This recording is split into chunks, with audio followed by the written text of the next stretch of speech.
Good morning বন্ধুরা, welcome back to my channel ননদ বৌদি ব্লগস। তো আশা করছি তোমরা সবাই ভালো আছো আর আমিও ভালো আছি। তো আমি অপর্ণা চলে এসেছি নতুন একটা ভিডিও নিয়ে। আর এদিকে দেখো মেয়ের তো পরীক্ষা চলছে, তো সকালে উঠে পড়তে বসে গেল। আর এদিকে আমি ওকে দিয়ে দিলাম জল, ড্রাই ফ্রুটস। তা ওদিকে দিয়ে আমি চলে আসলাম এই ঘরটায় গোছাতে। আসলে বাবা এই ঘরটায় ছিল কদিন ধরে, তাই গোছানো হচ্ছিল না। দেখো আমি এই ঘরটায় চলে এসেছি গোছাতে। আর আর এই ঘরটার বিছানা চাদরটা আগের দিন যেহেতু তুলে ফেলেছিলাম, তো আর একটা বিছানা চাদর পাতবো। তো তার আগে ভাবলাম যে খাটটা একটু মুছে নিই, তারপরে আমি বিছানা চাদরটা পাতি। আর সকালে জলখাবারটাও বানাবো, যেহেতু মেয়ে স্কুলে যাবে পরীক্ষা দিতে। তো চলো আমি কাজগুলো করি, তোমরা দেখতে থাকো।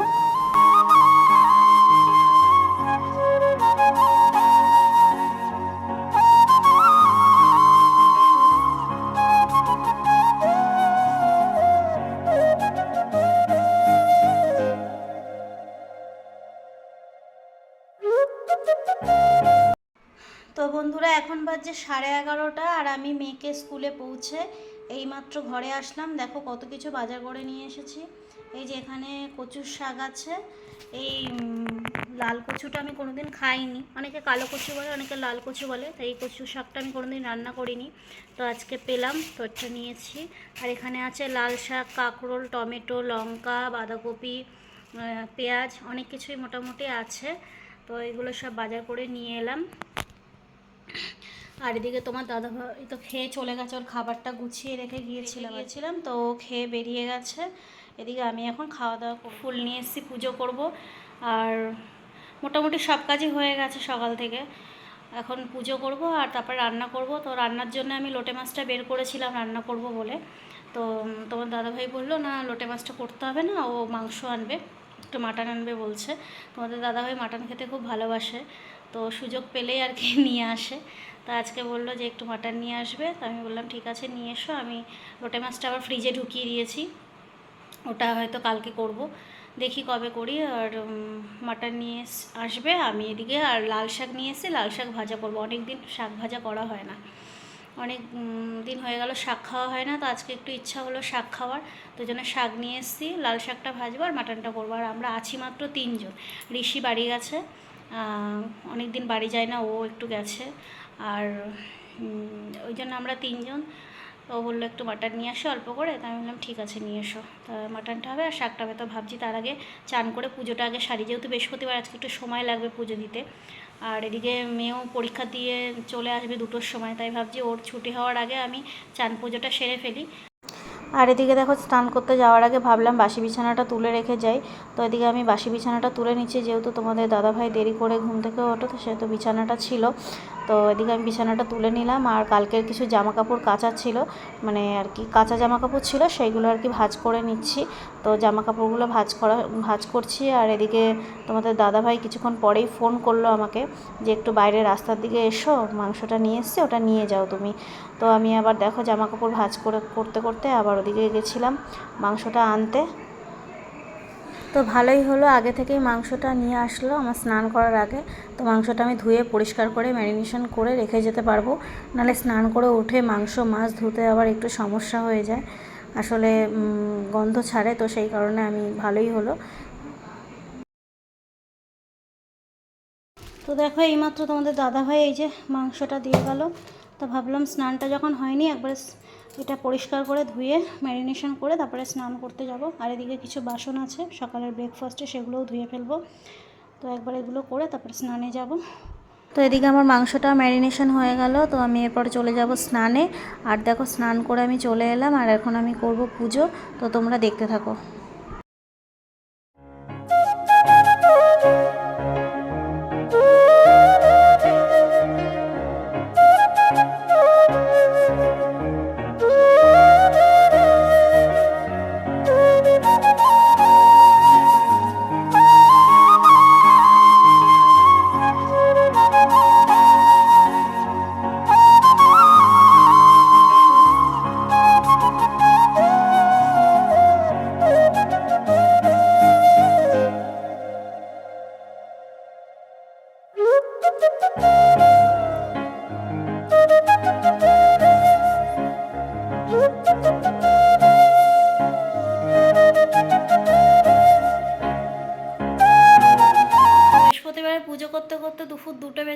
কারণ বৃহস্পতিবার আজকে একটু সময় তো লাগবে পুজো দিতে।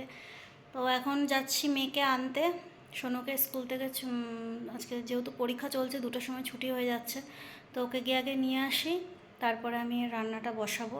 তো মাংস তো আগে ম্যারিনেশন করে রেখে দিয়েছিলাম, এসে মশলাটা করব, করে ফটাফট করে বসিয়ে দেবো, কারণ 2টো বেজে গেছে আর মাটনটা হতে একটু সময় লাগবে। তো চলো আগে সোনুকে নিয়ে আসি, তারপরে এসে রান্নাটা বসাবো।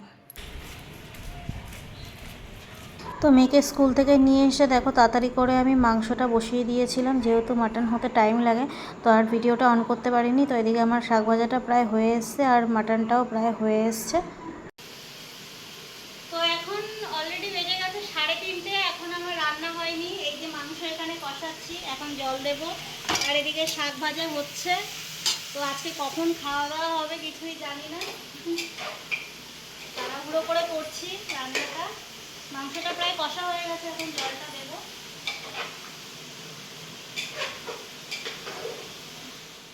তো বন্ধুরা, ঘড়িতে এখন প্রায় বাজছে 6টা, সন্ধ্যে 6টা। আর এদিকে দেখো মেয়েকে আমি ডাকলাম, ও ঘুমিয়ে পড়েছিল।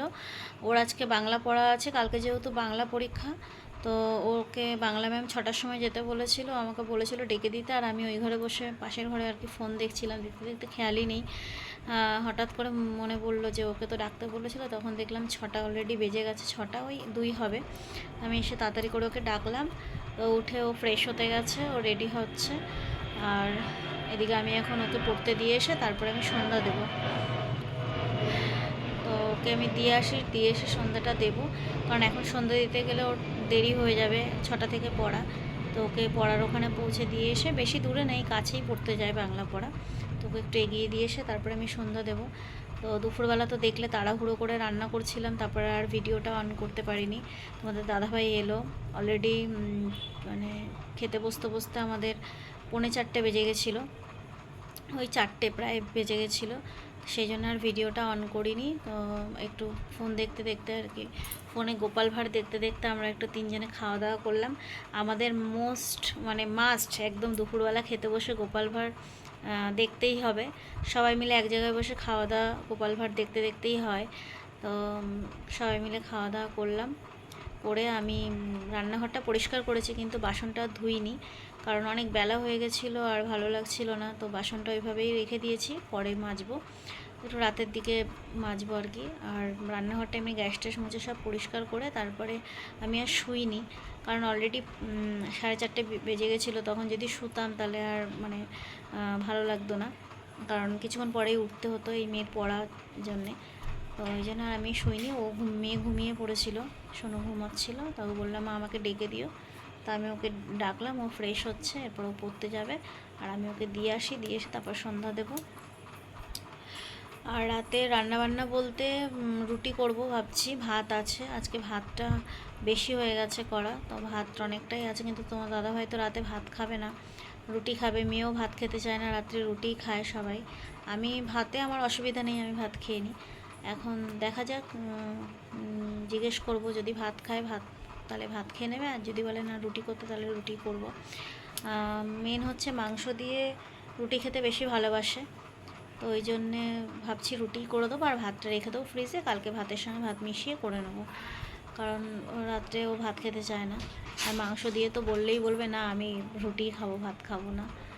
যাই 2-1 দিন ভাত খেয়ে নেয়, কিন্তু মাংস দিয়ে রুটিটা বেশি পছন্দ করে রাতের বেলা।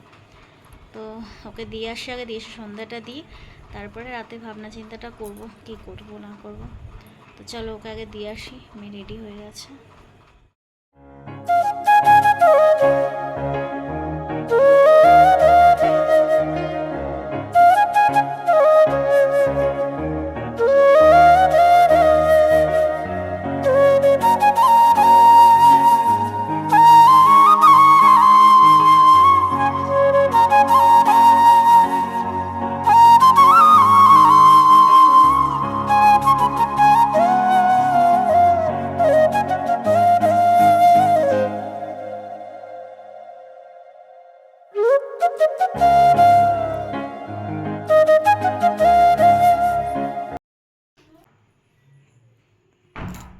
তো সোনুর ছুটি হয়ে গেছে, ও চলে এসেছে ঘরে, এখন বাজে 8:30।